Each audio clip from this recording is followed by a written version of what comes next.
Хора, взех си още едно камионче на Кока-Кола! Уху!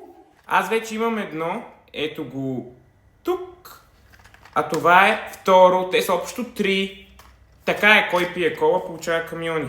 Айде сега да го отворя пред вас, да го видите. Отново предната част е метална, задната пластмасова.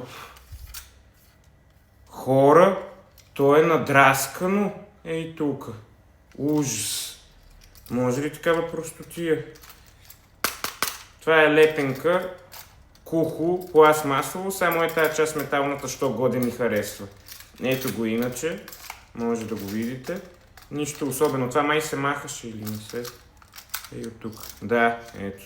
Може да се махне тази теники и да остане само ламарината. Не сега да видим как се слага обаче. Ето. И така, имам още един камион на Кока-Кола. Ето ги и двата камиона. Стария ми по-харесва от новия, поне не е надраскан. Те са общо 3, остава ми само един. Аре, чао!